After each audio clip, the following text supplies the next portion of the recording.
So guys next है हमारा adiabatic process. What do you mean by adiabatic process? Adiabatic process हो गया कि there is no change in heat and energy, जिसमें कोई भी हीट एनर्जी और मैटर में कोई एक्सचेंज नहीं होता है, that is known as the adiabatic process कहते हैं उसको। आइडियाबैटिक प्रोसेस में कुछ इक्वेशंस होते हैं जो एक्सपेरिमेंटली देखा गया था। एक पॉइजन नाम का एक साइंटिस्ट था जिन्होंने देखा था एक्सपेरिमेंट करके कि एक एक्सपेरिमेंट करके उन्होंने 3 इक्वेशन डेराइव किया था और तीनों इक्वेशन में उन्होंने देखा था कि पहला इक्वेशन था प्रेशर वॉल्यूम रिलेशनशिप, सेकंड था टेम्परेचर प्रेशर रिलेशनशिप और third was the temperature and volume relationship. आई बात समझ में? तो फर्स्ट रिलेशनशिप में उन्होंने प्रेशर वॉल्यूम को रखा था, तो कहा कि पी वी के पावर गामा जो होता है वो क्या होता है, कांस्टेंट के बराबर होता है। What do you mean by the ये गामा इज द आइडियाबैटिक कांस्टेंट। क्या है? आइडियाबैटिक कांस्टेंट है। और आइडियाबैटिक कांस्टेंट जिसे हम पढ़े थे ना Cp/Cv इक्वल्स टू गामा, ये पढ़े थे Cp/Cv इक्वल्स टू गामा। तो ये हो गया P V के पावर गामा इक्वल्स टू क्या होता है, कांस्टेंट। दूसरा इक्वेशन देखा था उन्होंने कि टेम्परेचर के पावर गामा प्रेशर के power 1 minus gamma that is equals to क्या होता है, कांस्टेंट होता है। आई बात समझ में? फिर उन्होंने देखा कि टेम्परेचर और वॉल्यूम में T V के पावर गामा माइनस 1 वो भी क्या होता है, कांस्टेंट के बराबर होता है। आई बात समझ में?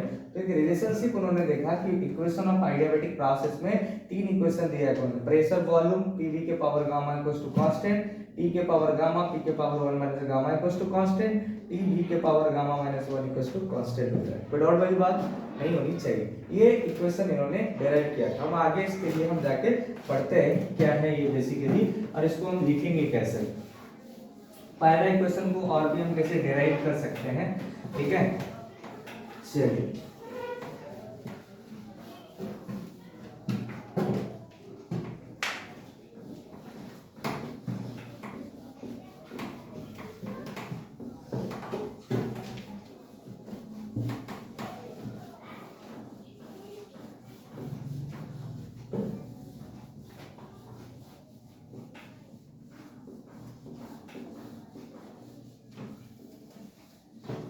देखिए क्या है यहाँ पर कॉन्सेप्ट। जैसे पहला इक्वेशन था P V के पावर गामा इक्वल्स टू क्या है, कांस्टेंट है, नहीं है यार? क्या हो जाएगा? P V के पावर गामा इक्वल्स टू क्या हो गया, कांस्टेंट है। So how can we write this term? मान लेते हैं लेट इनिशियल प्रेशर कितना है, इनिशियल प्रेशर कितना है, इनिशियल प्रेशर P1, ठीक है?